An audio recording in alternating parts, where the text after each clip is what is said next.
Well, good morning, and welcome to another ASMR at 5. Nice and peaceful out here today on July 4th, Independence Day for America. I love my country. I think I live in the greatest country in the world, but I think wherever you live, you should feel that you live in the greatest country in the world. And that's what patriotism is all about. I love the opportunity afforded to me here in America. So if anyone ever wanted to work their way to America, you're going to find opportunity here that you'll never find anywhere else. And I can guarantee that. History has proved that. But good morning, everyone. How are you? Good to see you. Just having my bulletproof coffee here today. Birds are chirping. Put that coffee down. It's a great day today. Even on the holiday, most of the friends that I know are down at the beach house. I'm just working on some goals for the rest of the week. I feel that one of the keys to success is to work when other people are playing. And then what happens is your success, and I've done this, proven this time and time again, it almost seems like your success comes out of nowhere. So when you knock down one success, when you buy one house, people say, well, how can you buy a second house? Where did that come from? Well, it's because you were working when they were sleeping. You were working when they were playing. So I'm going through my notes. I've got a clipboard here with a ton of notes on it, things that I'm accomplishing this week. And I think it's important. I remember probably about a month ago, I had told you, if you don't have a list, you're lost. And that way I get to accomplish things and have some sort of metric that those things are being accomplished. And I think that's important for you, is to make a list of things you need to do. Even if you just start with an hour or just start with a day, I think you're going to feel so much better. There's a sense of accomplishment. And it's not just an internal feeling of accomplishment. It shows up in your bank account. It shows up in your relationships. It shows up in your health. And for so many years, I ignored my health because I was just driving and driving and driving. And then I got all these wake-up calls. Man, last night I watched this movie called Food Matters. And many times these movies are meant to inspire. And let me tell you what happened with me. There was these emotions. First thing that happened to me was I got real sad. Actually, I got a tear in my eye because I just felt like, holy shit. Like, I just do everything a doctor says, almost everything. And the more I've gone to doctors, the sicker I've been, it seems like. So you have this ill or this ache, then they prescribe this pill. You have this ill or this ache, then they prescribe that pill. And this pill mixes with that pill, and there's all these weird side effects. In what was the year? In 2008, 25% of the TV commercials on television were about pharmaceuticals. And that was from the movie. Now here we are in 2017, and I would say it's 1/3 to 1/2 of all commercials. I mean, if you watch television in the evenings, which is considered prime time in most countries, literally 1/3 to 1/2 of all television commercials are pharmaceuticals, direct to consumer. So these companies are not just marketing to the doctors, because they used to market directly to doctors all the time. Now they're directly marketing to you and to me, which is weird if you think about it. We're such a pill and medication culture. And in this movie, the guy said, we're not meant to be on medication forever. There's this one doctor who's a medical doctor and a naturopathic doctor, an MD and an ND. And he moved to Mexico to practice his practice because he can't do conscientious medical practice in the United States. And this is a little thing that irritates me. And he said for him to practice in good conscience, he had to go to Mexico. So that's where he does his practice, because there's not as many weird rules. Now, there's a lot of like weird stuff going on in certain countries, but this is what I'm focusing on, is that he said he believes in, what did he say? Pain relieving, short-term, life-saving medications, antibiotics, what else? Things for infections, things that will save your life in the short run. Short term was the key. We are not meant to be on medications for the rest of our life. And I've always said that. I don't want to be one of those people. I grew up with people who opened up little pill containers every day and took their pills every morning with a glass of water or juice or something like that. And I said, I do not want to be like that. I don't want to start my day with pills. And what gets me is now I get up in the morning and start my day with pills, which is freaky. It's not meant to be that way. And then for many years on social media, I've seen people quoting this guy, David Wolfe. I don't know who David Wolfe is. And I'm like, who the hell is David Wolfe? So many people were quoting him. But they had him on there last night. And he's like a raw food kind of guy, healthy looking fellow. And I really liked him, and it makes me want to look up more of some of the things that he says and see if he's in any other films or what he writes and whatever. And what's interesting is he says, what if everybody woke up every day and drank a liter of water? Before you had your coffee, before you had your breakfast, you had a liter of water. And I thought, wow, things would really change. So this morning, I get up and I usually have a half a glass of water. Probably 4 ounces of water. Because I'm always thirsty when I get up. And I always keep water alongside my bed. And I thought to myself, so I filled up the glass. It was, just like a small, I guess what you would call a water glass. I'm guessing it was a 6 to 8 ounce glass. I'm not sure.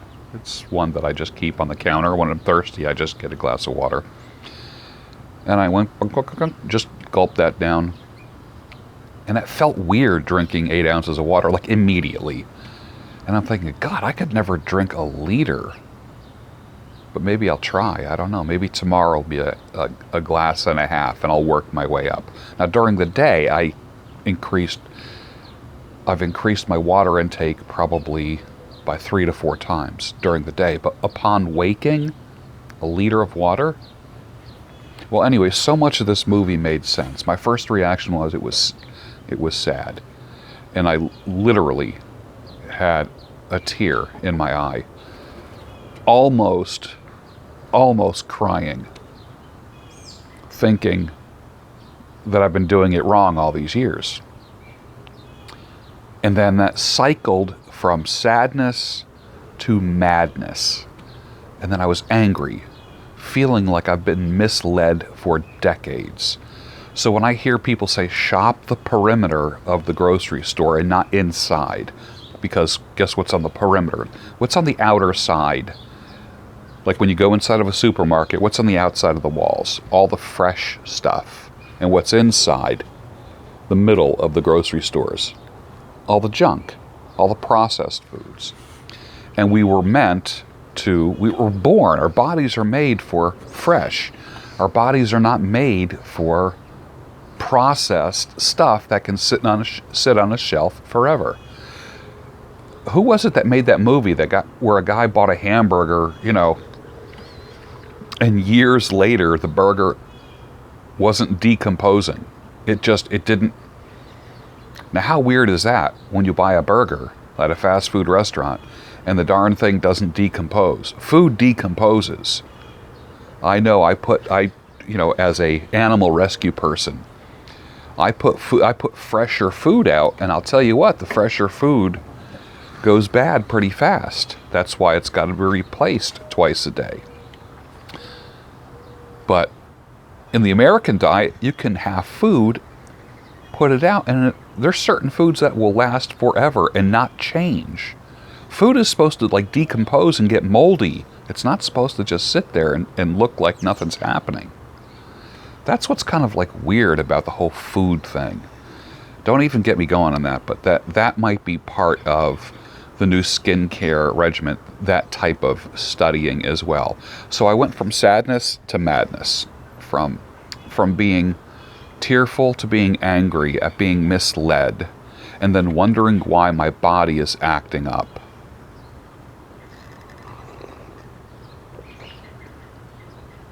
So when I get done with my bulletproof coffee, I will go in.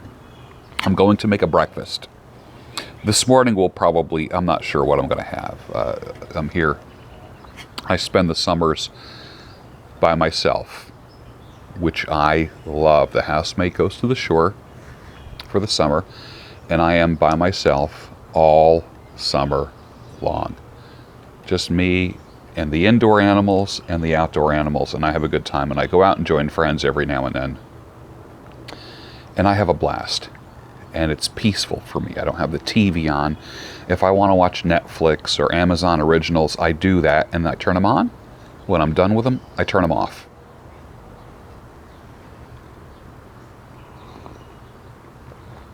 A lot of stuff happening. The skincare stuff. I'm receiving skincare products and gadgets and lotions and potions and serums, masks and peels and scrubs from different companies already. So I welcome those. If anyone has any connections or you produce those things yourselves, I will do reviews. Keep in mind, I do positive reviews, not negative reviews, because I never want to be the bearer of bad news. So there's plenty of people who will do less than perfect reviews. I don't do perfect reviews. I tell the truth, but I'm not in the bad news business. So that's the angle that I like to take. So I had to reveal my skin in order to do that. So in the next 6 months, and I'm guessing it's going to be about a 6-month run, I will be reviewing lotions and potions and cleansing things. And I'm not going to do shaving videos. So-and-so, I want you to do shaving videos. I think they've been overdone. And honestly, even though I took the big beard off, I'm not a fan of I hate shaving. Take my word for it. Can you tell? I still can't stand shaving. People say, why'd you shave the beard? I buzzed it off, and then I shaved once, and then it reminded me of how much I hate razors. I just don't like it. So, and my default look before I had a beard was always a goatee of some type or some kind of scruff, and that's what I like. But the big beard was, God, it was fun. It was a pain in the ass. It was a pain in the ass. It did separate me from other people. Within a week, it's been almost a week. Within a week, my social life has changed. Boom, just like that. Not even trying. Boom, just changes. I think I just scared a bunch of animals over there. Poor things.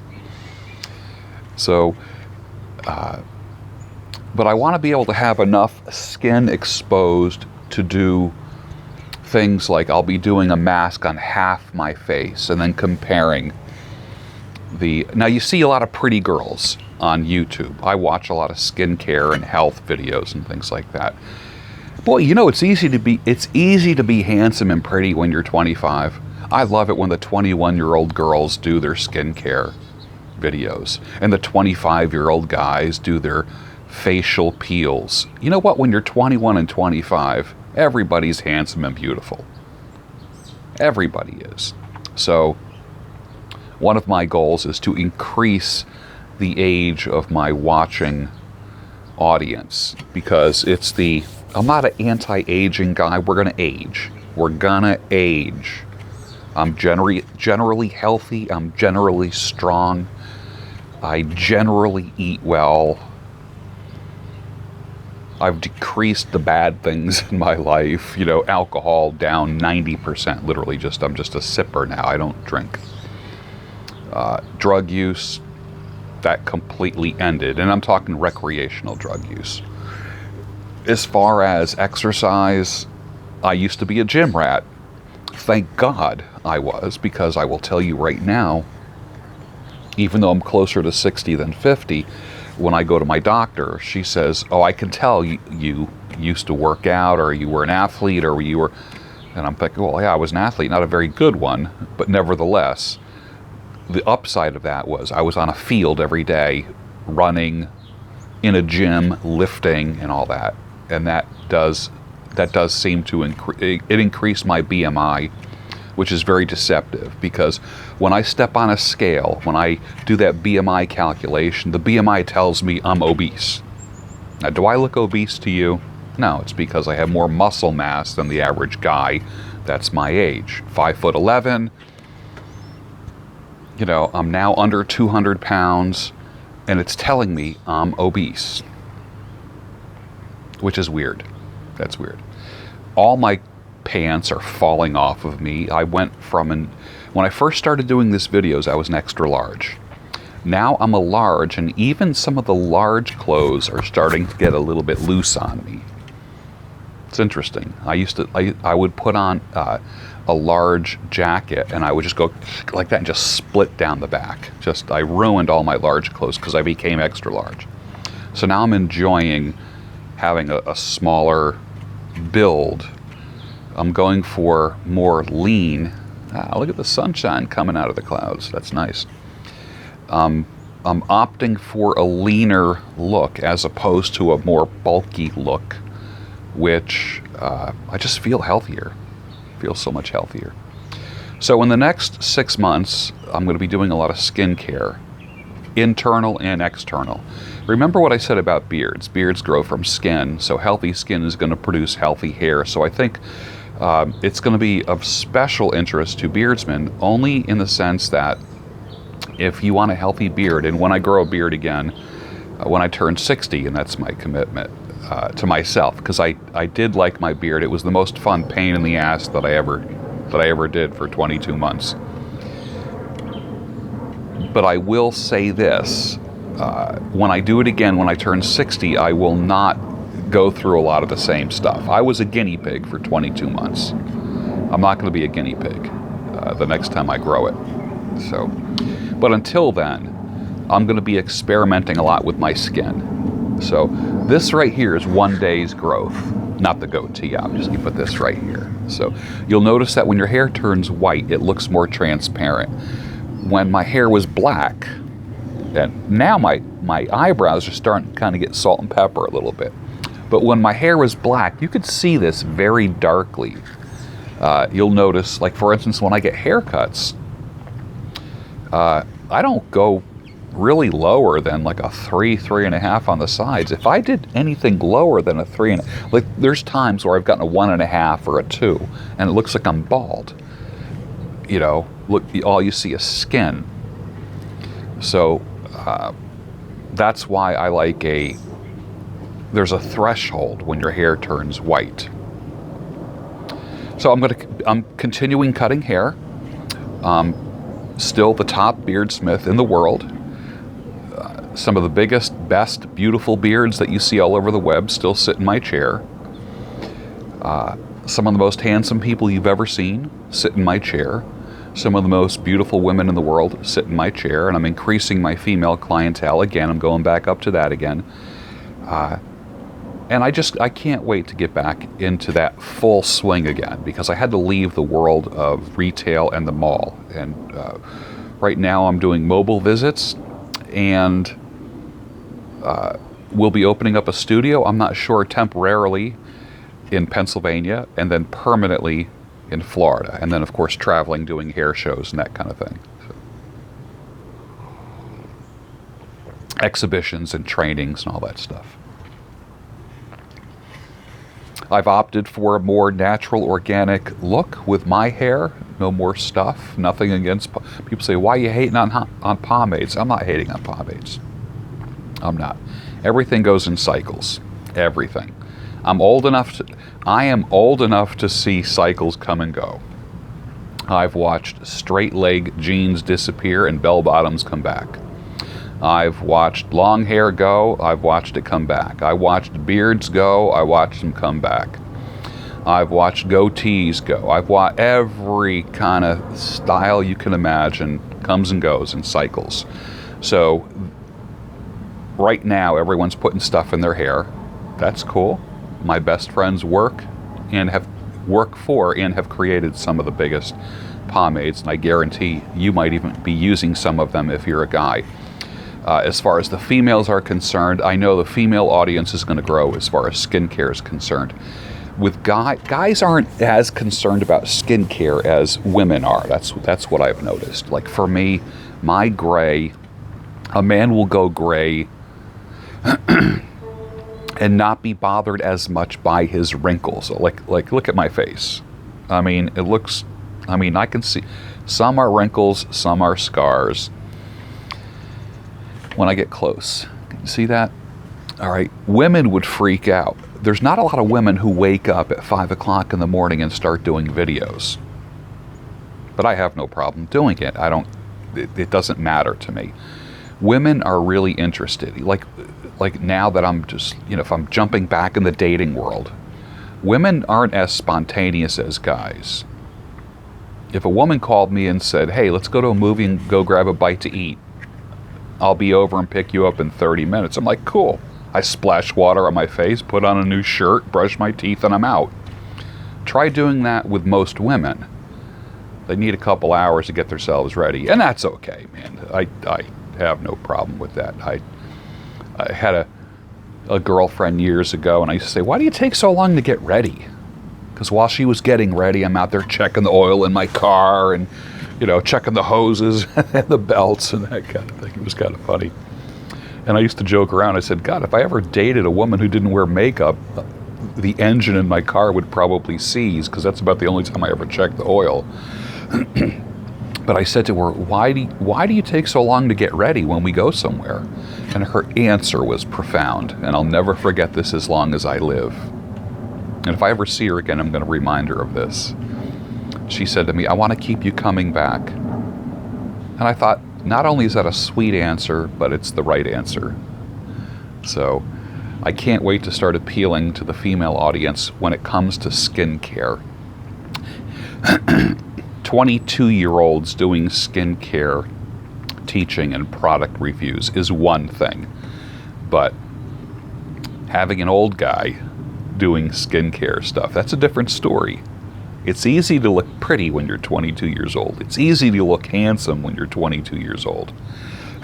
But when you have gray hair and wrinkles, and this isn't going to go away. These wrinkles are not going to go away. Ain't happening. So, but you just want to make the best of what you have, and that's called stewardship. I want to be a good steward of what has been given to me. So that's what you have to look forward to in the rest of 2017. And of course, part of my 2017 will be, or early 2018 will be relocating to Central Florida. And again, reinventing myself geographically, which will be kind of fun. So I hope you enjoy that. I'm accepting skincare products and gadgets for reviews. Private message me, gb@georgebruno.com. I also, right now, I'm opening up 1 more hour a day for private coaching. Now I do 3 hours a day. I'm going to 4 hours a day. My work week consists of this: 3 hours of coaching. I do 1 hour coaching sessions with people. And then I cut hair for 4 hours. I'm going to be going to 4 hours of coaching and then 3 hours of cutting hair and doing beauty industry stuff. So it's almost going to be a little bit inverted now. So the life coaching is focusing on getting out of ruts, getting unstuck, because we're now halfway through 2017. And I want to help you get on with your life. And then as far as hair is concerned, they're still coming from 17 states and 6 countries to get their hair done. That has not slowed down at all. I had to kind of turn that down a little bit so it doesn't keep happening. So private message me, gb@georgebruno.com. Expect a lot from me in the future. It's getting better and better for you. It will. You want to get out of a rut? Talk to me. I'll show you how it works. All right. Thanks a lot.